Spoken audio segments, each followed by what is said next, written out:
어느 날 홍길동 씨는 유언장을 작성해 보았습니다. 어떤 내용일까요?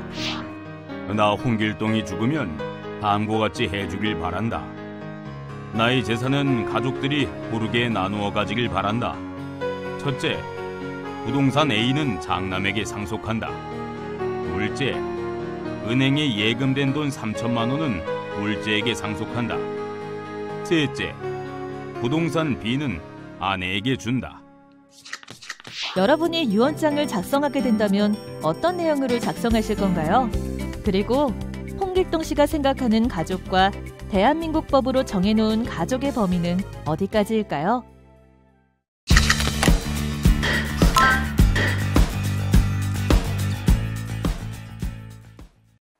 안녕하세요. 우리는 아파서 병원에 갈 때 혹은 무엇에 관해 동의를 얻을 때 보호자를 필요로 하죠. 과연 이때 필요로 하는 보호자의 범위는 어디까지일까요? 이번 시간에는 가족과 친족의 범위에 대해 알아보겠습니다. 한국에서는 가족의 범위를 법으로 정하고 있습니다. 법적으로 가족은 배우자, 자신의 부모와 자녀, 형제, 자매를 포함하고 있는데요. 자녀의 배우자, 배우자의 부모, 배우자의 형제, 자매의 경우에도 생계를 함께하고 있다면 법적인 가족에 포함될 수 있습니다. 또한 가족보다 넓은 개념으로는 친족이 있습니다. 법적으로 친족은 8촌 이내의 혈족, 4촌 이내의 인척, 그리고 배우자를 가리키는데요. 이때 혈족이란 혈연 관계가 있는 사람으로 부모나 조부모, 외조부모, 형제, 자매를 의미합니다. 그리고 인척은 혼인을 통해 관계를 맺게 된 친족으로 배우자의 가족 등을 말합니다. 생계를 함께하는 친족 간에는 기본적으로 부양의 의무가 있고 재산을 상속받을 권리가 발생하기도 합니다. 자, 다음으로는 가족이라고 불리는 관계의 종류 중 법률혼, 사실혼, 그리고 동거에 대해서 살펴보겠습니다. 한국에서는 혼인신고를 통해서 법적인 부부로 인정받게 되는데요. 이것을 바로 법률혼이라고 합니다. 이와 달리 법적으로 혼인신고는 하지 않았지만 혼인 의사가 있고 부부나 다름없이 생활하는 경우가 있는데 이를 사실혼이라고 합니다. 한국에서는 사실혼의 경우 서로를 부양하도록 하고 있고 함께 모은 재산을 인정하는 등 법적 권리의 일부를 보장합니다. 하지만 법률혼과 달리 사실혼은 상대방이 다른 사람과 혼인하더라도 이중혼인으로 간주되지 않기 때문에 사실혼 상태인 경우에는 빠른 시일 안에 혼인신고를 하는 것이 좋습니다. 또한 함께 살고 있지만 혼인할 의사가 없는 경우도 있는데 이를 동거라고 합니다. 동거는 법률혼과 달리 부부로 인정되지 않아서 아무런 법적 보호와 권리를 받을 수 없습니다. 알아두면 좋은 플러스 팁, 어떤 팁인지 살펴볼까요? 법률혼과 사실혼, 어떻게 다른지 알고 계신가요? 법률혼과 사실혼을 가장 크게 구분할 수 있는 방법은 바로 혼인신고인데요. 하지만 법적 부부가 아니어도 이혼할 때 재산 분배 신청과 위자료 청구는 동일하게 가능합니다. 배우자가 사망했을 때의 상속은 법률혼 배우자에게만 가능하지만 사실혼 배우자에게도 일부 예외가 있을 수 있습니다. 다른 배우자와 결혼하는 것은 법적으로 중혼에 해당해서 금지되지만 사실혼 배우자의 경우에는 법적으로는 중혼에 해당되지 않습니다. 또한 자녀가 태어났을 경우 법률혼 배우자와의 자녀는 혼인 중 출생자가 되지만 사실혼 배우자와의 자녀는 혼인 외 출생자가 됩니다.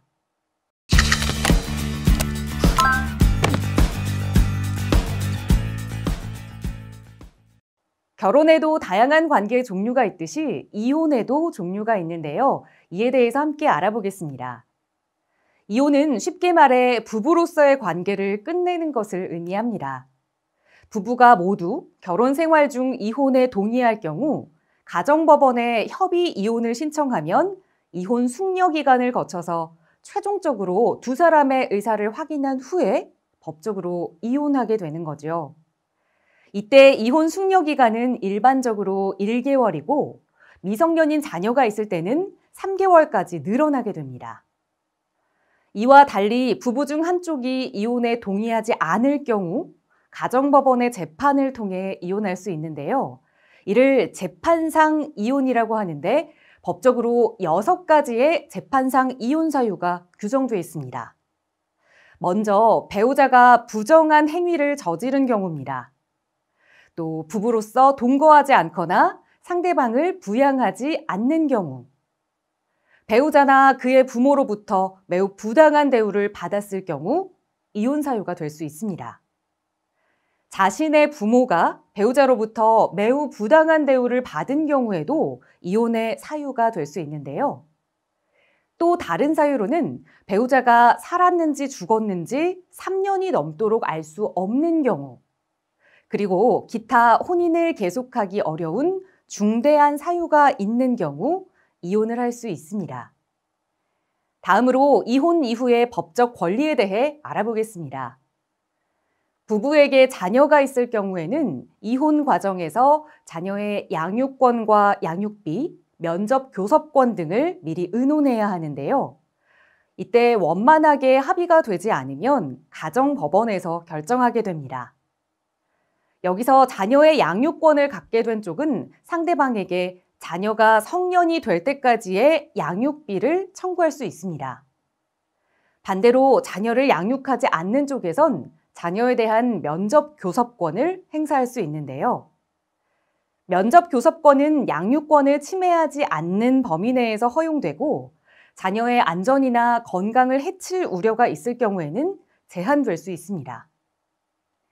이혼 과정에서는 자녀만이 아니라 재산도 중요한 문제가 되는데요.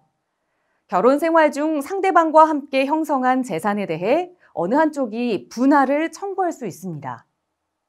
그리고 이혼에 책임이 있는 배우자는 상대방에게 정신적 고통을 준 대가로 위자료를 지급해야 하는데 재산 분할이나 위자료는 일정 기간 내에 청구해야만 받을 수 있기 때문에 주의가 필요합니다. 알아두면 좋은 플러스 팁, 무엇이 있을까요? 원만한 이혼을 위해 재판까지 가고 싶지 않을 경우 바로 이혼 조정제도가 있습니다. 이혼 조정제도란 재판상 이혼까지 가지 않고 서로 타협을 통해 해결할 수 있는 제도입니다. 이를 위해서 조정 신청서를 법원에 제출하면 한두 달 안에 조정일 날짜가 잡히고 법률 전문가의 도움을 받을 수 있습니다. 또한 조정 역시 판결문을 받게 되며 이에 동의하지 않으면 이의를 제기할 수 있는데요. 이 경우 소송 절차로 넘어가게 되는 겁니다. 하지만 이혼 조정 제도는 재판에 비해 빠르고 또 비용이 저렴하다는 장점이 있습니다.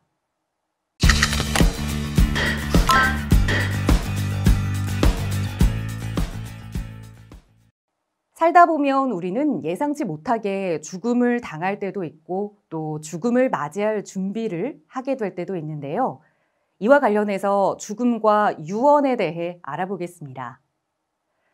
사람이 죽으면 법적인 절차에 따라 처리해야 하는데요. 일반적인 사망의 경우에는 의사가 사망 원인을 확인해서 사망 진단서를 발급해 줍니다. 그 이후 장례를 마치고 나면 30일 이내에 유족이 사망 진단서를 가지고 구청이나 행정복지센터 등에 가서 사망 신고를 해야 합니다. 만약 특별한 이유 없이 신고하지 않으면 5만 원의 과태료를 내게 될 수 있습니다. 자, 이어서 상속에 대해 이야기해 볼까요? 고인이 남긴 재산, 이 빚을 포함해서 물려받는 것을 상속이라고 합니다. 상속받는 금액은 사망자의 유언에 따라 결정되는데요. 유언이 없는 경우에는 법에 정해진 순위와 비율에 따라서 상속받게 됩니다. 법으로 정해진 상속순위 중 제1순위는 사망한 사람의 자녀, 손자, 손녀인 직계 비속입니다. 그리고 2순위는 사망한 사람의 부모, 조부모인 직계 존속이 됩니다. 다음으로는 사망한 사람의 형제, 자매, 그 다음 순위로는 사망한 사람의 사촌, 이내, 조카, 반계, 혈족이 되는데요. 사망한 사람의 배우자는 1순위 또는 2순위의 사람이 상속인이 될 때 공동 상속인이 되며 1순위와 2순위가 없을 경우에는 단독 상속인이 됩니다. 상속은 순위가 앞선 사람이 받고 같은 순위의 사람이 여러 명일 경우 똑같이 나뉘어 받게 되는데요. 다만 고인의 배우자가 고인의 자녀와 공동으로 상속받는 경우에는 자녀가 받는 재산의 1.5배를 상속받습니다. 예를 들어 고인에게 배우자와 아들 1명, 딸 1명이 있는 경우 재산은 배우자 1.5, 아들 1, 딸 1의 비율로 나누는 것입니다. 알아두면 좋은 플러스 팁 함께 살펴볼까요? 유언은 꼭 법에서 정한 형식을 지켜야 할까요? 그렇습니다. 아버지가 죽고 나서 남긴 재산 때문에 김 씨는 새어머니와 이복 남매를 상대로 상속 재산 분할 청구 소송을 제기한 일이 있었습니다.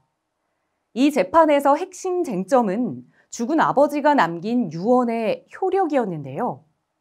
재판부는 최종적으로 유언의 내용과 작성 연 월일, 주소, 성명, 날인 중 하나라도 빠진 유언은 무효라고 판정했습니다. 이처럼 한국에서는 유언이 효력을 발휘하기 위해서는 반드시 법에서 정한 형식을 지켜야 한다는 점 꼭 기억해 두세요.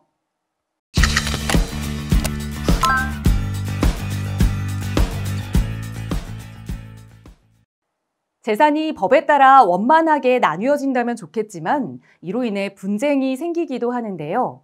이 또한 법에 따라 해결하는 방법이 있습니다. 다음으로 법을 통해 재산 관련 분쟁을 해결하는 방법에 대해 알아보겠습니다. 개인들 간에 돈을 빌려줬다가 상대방이 제때 갚지 않아서 어려움을 겪게 되는 경우가 있죠. 만약 상대방이 재산이 있는데도 갚지 않을 가능성이 있다면 법원을 통해 가압류나 가처분 신청을 해둘 필요가 있습니다. 이를 통해 돈을 갚아야 할 사람이 자신의 재산이나 권리를 마음대로 처분하지 못하게 할 수 있기 때문이죠. 또 부동산 임대차 계약 기간이 끝난 후 집주인이 보증금을 돌려주지 않아서 어려움을 겪는 경우도 있는데요. 집주인으로부터 보증금을 돌려받지 못한 상황에서 이사를 가야 할 때는 법원에 임차권 등기 명령을 신청하면 됩니다. 임차권 등기 명령을 신청하면 등기부에 등록이 되기 때문에 해당 부동산을 처리하게 될 때 보증금을 우선으로 돌려받을 수 있습니다. 만약 상대방이 돈을 제때 갚지 않아서 피해를 입게 됐다면 민사소송을 통해 피해에 대한 손해배상을 받을 수도 있습니다. 자, 다음으로는 내용 증명 활용 방법에 대해 알아볼 텐데요. 법적 분쟁 상황에서는 자신이 상대방에게 했던 의사표시를 증명해 두어야 할 필요가 있는데 이때 내용 증명 제도를 활용하면 좋습니다. 내용 증명 제도는 다른 사람과의 분쟁에 대비해서 우체국을 통해 상대방에게 언제, 어떤 내용을 발송했는지를 증명하는 제도입니다. 예를 들어 임대인이 임차인에게 밀린 임차료 지급을 요청하면서 동시에 내용 증명을 하면 나중에 자신이 임차료 지급을 요청했음을 법적으로 증명하는 데 도움을 받을 수 있는 거죠. 내용 증명을 할 때는 동일한 내용의 편지를 세부 작성해서 우체국에 요청하면 되는데요. 이때 한 통은 보내는 사람, 한 통은 받는 사람, 그리고 한 통은 우체국에서 보관합니다. 최근에는 인터넷 우체국을 통한 내용 증명도 가능하게 됐으니 이 점 참고하세요. 알아두면 좋은 플러스 팁, 어떤 팁이 들어있을까요? 소액 사건이라서 소송이 부담스러울 때 어떻게 할까요? 네, 다 해결할 수 있는 방법이 있습니다. A씨는 방학 동안 공장에서 아르바이트를 했는데 사장이 제때 임금을 주지 않아서 소송을 하려고 하는 상황입니다. 하지만 적은 금액으로 소송을 하는 것이 복잡해서 걱정하던 중 소액 사건 심판 제도에 대해 듣게 되는데요. 한국에서는 금액이 3천만 원 미만인 사건을 신속하게 처리할 수 있도록 소액사건 심판제도를 마련해 두고 있습니다. 소액사건 심판제도를 이용하려면 소송 관련 서류와 도장 등을 준비해서 법원 소장 접수 담당 사무관에게 제출하고 면전에서 진술해 조서를 작성할 수 있습니다. 또는 관할 지방법원이나 법원 민원실에서 양식을 교부받아서 직접 소장을 작성해 제출하는 것도 가능합니다.